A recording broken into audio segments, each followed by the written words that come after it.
tetap sampai kapanpun mereka tetap berjuang. Ini sifatnya orang komunis ini militan, tidak mau kalah. Boleh kita terbunuh, boleh kita ditangkap, boleh kita ditahan, partai tetap akan hidup, komunis tetap akan hidup. Gambar Bu Mega mereka bawa banner itu di Semanggi, saya lihat itu mereka berapa mas saya berantem sama saya itu. Saya bawa bambu runcing grup-grup saya yang dari anak-anak PI, Pam Swakarsa. Peradaban itu tulis kok kiri gambar PKI sama apa gambar Bu Mega mereka bawa. Saya berhadapan sama orang kiri.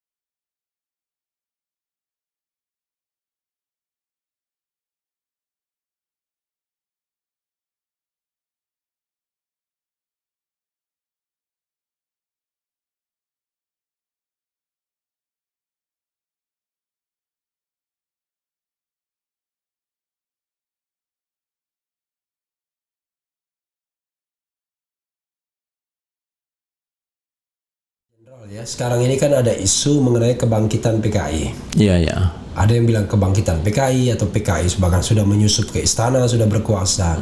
Sejauh mana Pak Jenderal bisa menyerap atau mengkonfirmasi informasi itu? Kalau saya melihat kita lihat dulu mereka kan setelah mereka kalah, Sudisman membentuk lagi PKI-nya itu. Kemudian di situ mereka akan membuat tiga metode perjuangan bekerja di kalangan musuh, yaitu di ABRI, di TNI, di PNS, dan di kalangan para ulama. Itu mereka punya metode. Kita tidak kalah, partai boleh kalah, tapi partai tidak akan mati. Kita boleh terbunuh. Itu doktrin setelah kalah mereka.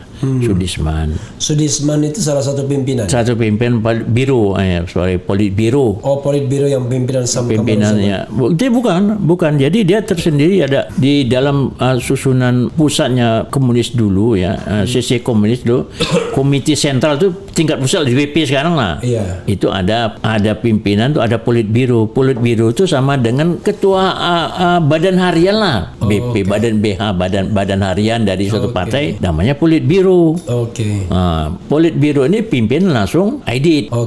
Aidit membawa politbiro, tapi di samping itu persetujuan politbiro dibentuk namanya biro khusus. Nama Sam Kamaruzzaman, Pono dan Nyono.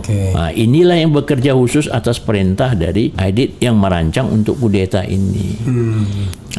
Kemudian karena mereka tidak kalah, mereka bekerja terus membentuk CCPKI ini kembali. Kemudian mereka lari ke Jawa Tengah membentuk pasukan di Marbu Komplek. Mereka bersenjata di Blitar Selatan, Olwan Tapea memimpin di situ dengan kekuatan bersenjata, dikalahkan juga, ditumpas setelah 1968. Mereka tetap sampai kapanpun mereka tetap berjuang. Ini sifatnya orang komunis ini militan, tidak mau kalah. Boleh kita terbunuh, boleh kita ditangkap, boleh kita ditahan, partai tetap akan hidup, komunis tetap akan hidup. Tapi ini setelah 55 tahun ini dari 65 itu, apakah masih relevan kita bicara mengenai bahaya komunisme itu?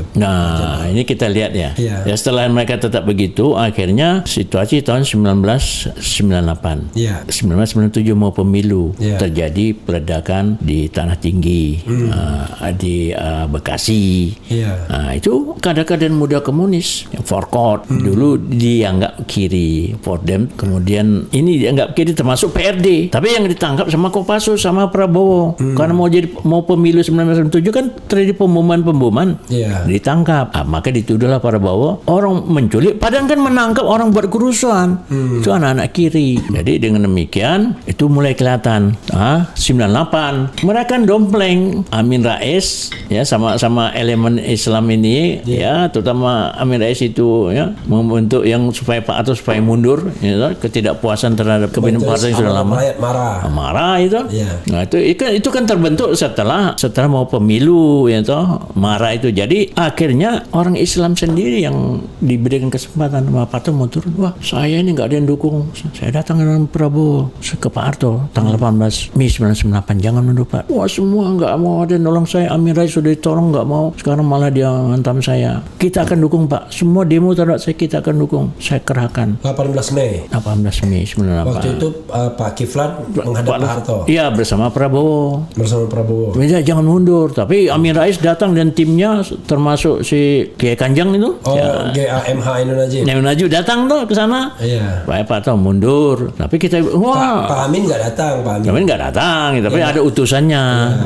Yang datang itu Nurkolis Majid. Ya, di situ kan orang-orang kiri dompleng di masa yang bergerak itu kelulusan 98 Mei 98, 12 terjadi penembakan Trisakti, 13 meledak. Orang-orang kiri saya mendapat informasi dari intelijen dari Kostrad bergerak dari Madiun, dari Jawa Tengah dengan kereta api masuk ke Jakarta. Orang-orang kiri, orang-orang eks-komunis sama anak-anak pengikutnya masuk berurusan di Jakarta. Tapi bisa kita selesaikan tanggal 15 Mei 1998 sama Prabowo. Bisa 13 meledak, setelah Trisakti 13 meledak, kemudian 14, 15 saya datangkan pasukan seluruh Indonesia dari Kostrad itu, dari Makassar juga datang ke Jakarta.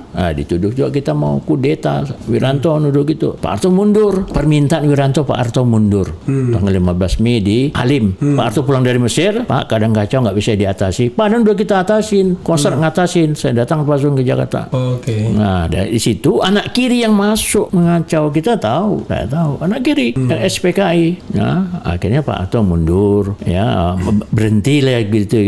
Karena udah kita datang. Saya berdua dengan Prabowo datang ke rumah. Sudah nggak ada yang dukung saya lagi. Ya, Amin Rais saya angkat itu, dia malah saya bantu untuk jadi ketua Muhammadiyah, malah dia ngantam saya. Udah mundur atau berhenti. Kan soalnya kacau, demo di mana-mana, kiri main. Orkot, ya maaf aja kalau Fordemnya sekarang udah bagus. Saya lihat nih Kordem dulunya kan kiri, ya toh. Fordemnya udah lain sekarang. Sekarang udah bagus, udah bagus.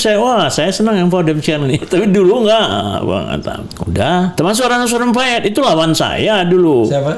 Ratna Sarumpayat.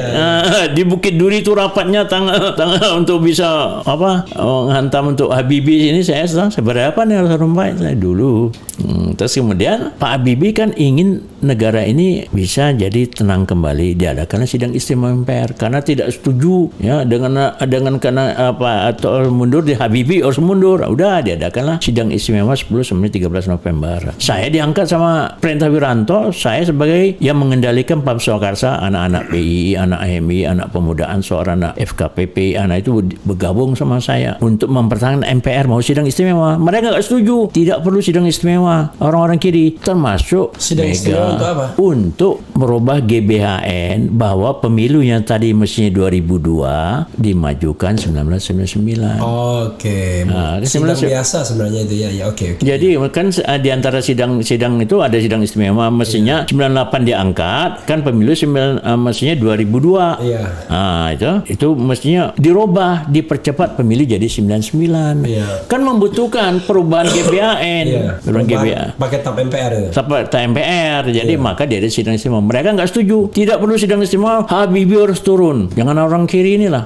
Saya ngadapi mereka. Saya lihat itu lambang PKI. Ada mas saya fotonya. Ada lambang Mega. Bu Mega itu gambar Bu Mega. Mereka bawa banner itu di Semanggi. Saya lihat itu mereka berapa mas saya berantem sama saya itu. Saya bawa bambu runcing grup-grup saya yang dari anak-anak PI, PAM Swakarsa. Peradaban itu tulis kok kiri gambar PKI sama apa? Gambar Bu Mega mereka bawa. Saya berhadapan sama orang kiri. Itu pertama itu buktinya 98 baru pemilu 99. Ya, Habibie nggak mau ikut mencalonkan lagi, malu lah dia dah. PAM Swakarsa itu yang bentuk kan Wiranto. Ya perintah Wiranto kepada saya kok. Oke. Perintahnya sama saya. Waktu itu sempat bentrok. Berantok sama masa itu masa kiri banyak saya lihat orang bawa gambar Mega, gambar Pak Luarit mereka bawa kok. Itu bukti 98 karena Pak Harto nggak lagi Habibie dan keluar kiri. Itu bukti pertama. PAM Swakarsa dari mana aja waktu itu komponennya? Komponennya anak PI, anak MI, pemuda Ansor, FPI, kemudian ya yang dari yang pendukung-pendukung FPI juga. FPI enggak ada. FPI baru dibentuk tahun 99. Oh, oke. 98 yang mengamankan negara ini adalah Pam Swakarsa. Oke. Setelah itu saya dikejar-kejar mau dibunuh. Oleh? Ya oleh masa-masa ini mobil saya dilempar dikejar-kejar kok. Mobil dinas saya. Oleh masa kiri. Oleh masa kiri. Saya dicari mau dibunuh saya. Kalau berhasil mengamankan MPR, sidang berhasil, GBN dirubah, pemilu dipercepat. Pemilu dipercepat kan pemilihan presiden. Habibie nggak mau jadi presiden. Ya karena udah malu lah, ada Timur-Timur lepas dan kemudian ini nggak mau. Sidangnya ditolak.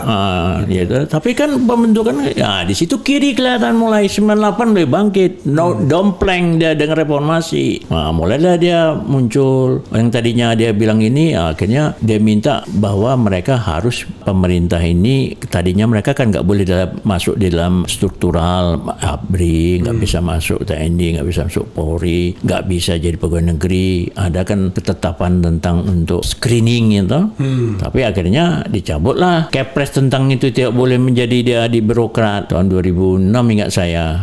Masa SBY lah dicabut. Ya memang itu kan ada sebab akibat karena mereka berontak, mereka banyak bunuh tahun 48, 65 banyak bunuh di Bandar Besi, di Jawa Timur, di Muncar, kan dibunuhnya anak pemuda Ansor itu jumlah 62 orang. Di Solo, 65 itu mereka membunuh juga. Ya akibatnya karena emosional rakyat, Jenderal Anam dibunuh, ada perwira termasuk Brigjen Katanso di Jogja, Kolonel Sugiono di Jogja. Kan bukan hanya terhadap jenderal saja, tapi kita diintimidasi, termasuk nama saya mau dibunuh. Ada daftar nama saya mau dibunuh di Medan, di cabang CDB-nya Medan. Tahun berapa? Tahun 1965. Saya kan sudah di Medan. Saya kan PII. Udah nama saya tuh. Saya lihat tuh. Tahun 1965. 1965 saya naik ke loteng dia mereka disimpan dokumen. Saya baca nama saya termasuk mau dibunuh. Dan ditakut-takuti ulama diserang, itu pondok-pondok diserang, pengkaderan masjid diserang. Itu sebelum peristiwa 1965, Oktober 1965. Jadi kan rakyat marah, makanya mereka banyak yang terbunuh. Kita juga ada terbunuh. Disitulah mereka setelah tahun 2006 mulai minta rehabilitasi, kompensasi dan segala macam. Akhirnya masanya ketika SBY jadi presiden dicabutlah itu 2006 tentang masalah mereka tidak boleh ikut screening itu, tidak boleh ikut dalam pemerintahan struktural. Cabut, mereka sudah bisa. Termasuk juga putusan MK yang membolehkan ex PKI ikut pemilu. Pemilu ya.